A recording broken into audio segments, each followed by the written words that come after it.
അല്ലടാ അത്ര പെട്ടെന്ന് കഴിഞ്ഞാ? കഴിഞ്ഞു കുമാരേട്ടാ. അവിടെ കുറച്ച് ചോറ് ഇരിപ്പുണ്ട്, അടുത്ത് കഴിച്ചോ. എനിക്ക് വേണ്ട കുമാരേട്ടാ. ഇന്നെന്താ വേണ്ടാത്തെ? അതല്ല കുമാരേട്ട, വീട്ടില് അച്ഛനും അമ്മ പട്ടിണി കിടക്കുമ്പോ എന്റെ തൊണ്ടെന്ന് ഇറങ്ങൂല കുമാരേട്ട.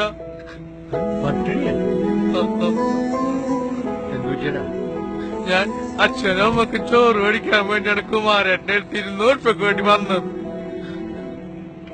രാവിലെ മുതൽ ഞാൻ കുറച്ച് ചോറിന് മേടിക്കണം. നിനക്ക് നേരത്തെ പറയായിരുന്നേ, എന്നാ നിന്നെ കൂടി പണിയൊക്കെ ചെയ്യിക്കൂ. സാരില്ല കുമാരേട്ട, സാരില്ല. ഞാൻ ഈ ചോറ് കൊണ്ട് പോയിക്കോട്ടെ, എനിക്ക് അവനൊന്നും കഴിക്കാല. മോനെ, നീ ഇത് കൊണ്ടുപോയിക്കോ. നീ അവിടെ എത്തുമ്പോഴേക്കും ഞാൻ അരി സാധനം കൊണ്ടുവരാം. അതൊക്കെ പോ.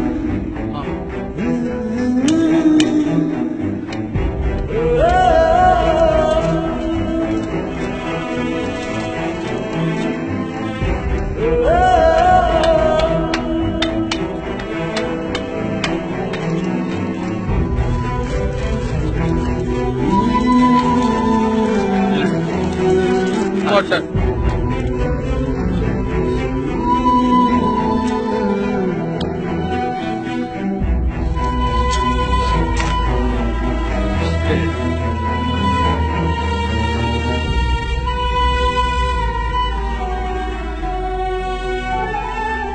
ചോറ് മേടിക്കാൻ പോയവനെ കാണുന്നില്ലല്ലോ. എവിടെ തണ്ടി തിരിഞ്ഞടക്കാനാവൂ. വിശന്നിട്ട് മനുഷ്യന്റെ കൈയും കാലും വിറച്ചിട്ട് പാടില്ല. ഓ വരണുണ്ടല്ലോ പൊട്ടാൻ. എങ്ങോട്ടൊക്കെ തെണ്ടി തിരിഞ്ഞ്.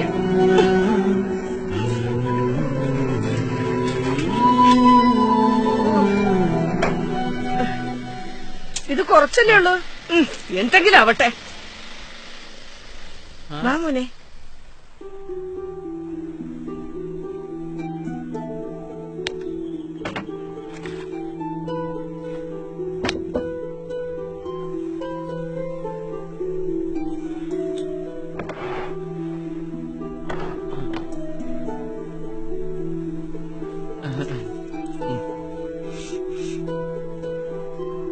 നീ ബിരിയാണി തിന്ന് വന്നിട്ടാണോ ഈ കുറച്ച് ചോറിലിൽ പിന്നെയും കൈയിട്ട് വരുന്നത്? നിനക്ക് എപ്പോ നോക്കിയാലും തീറ്റ തീറ്റ എന്നുള്ള വിചാരം മാത്രമേ ഉള്ള. ഇവിടെ ഇട അവിടെ എഴുന്നേക്ക അവിടുന്ന്. വേഗം വരുത്തിന് മോനെ.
എത്രയായി? 20 രൂപ.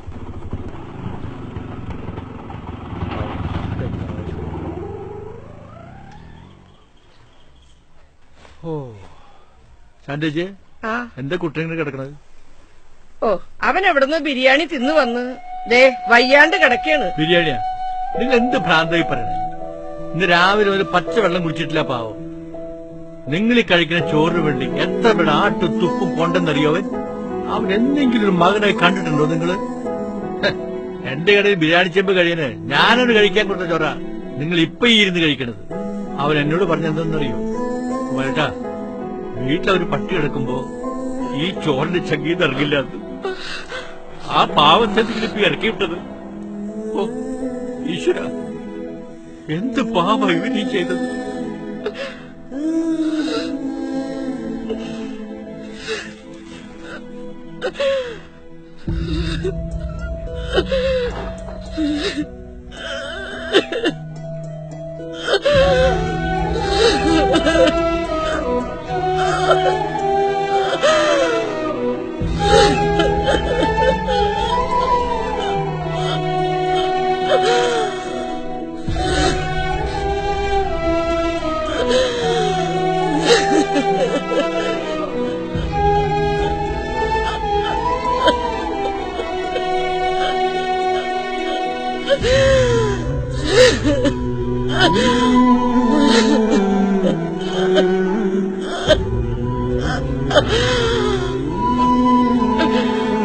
പറഞ്ഞില്ലടാ, ഒരു നേരത്തെ ചോറിന് വേണ്ടി ഇത്രയും സഹിച്ചെങ്കിൽ ഇത്രയും കാലം എത്ര ബുദ്ധിമുട്ടിയാ ഞങ്ങളെ നോക്കിയത്.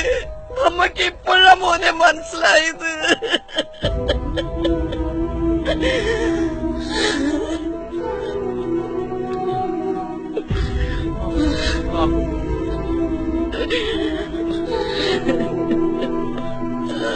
അമ്മ എന്തെങ്കിലും എന്നോട് ചോദിച്ചിട്ടുണ്ട്? കോമ്പല്ല കഴിച്ചോളൂ. നാട്ടുകാരെന്താ വട്ടാ വിളിച്ചാലും എനിക്ക് വിഷമില്ല. പക്ഷെ എന്റെ അമ്മ അങ്ങനെ വിളിക്കുമ്പോ എന്റെ ചങ്കിത്താൻ കഴിയണം. ഞാൻ വീരുമനായത് കൊണ്ടാണ് അമ്മനെ സ്നേഹിക്കാത്ത. എന്റെ അമ്മ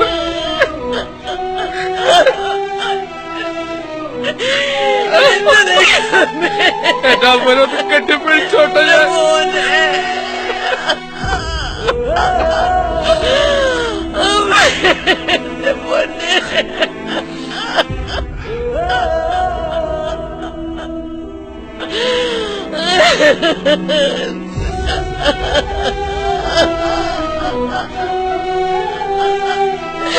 എന്റെ ദൈവമേ.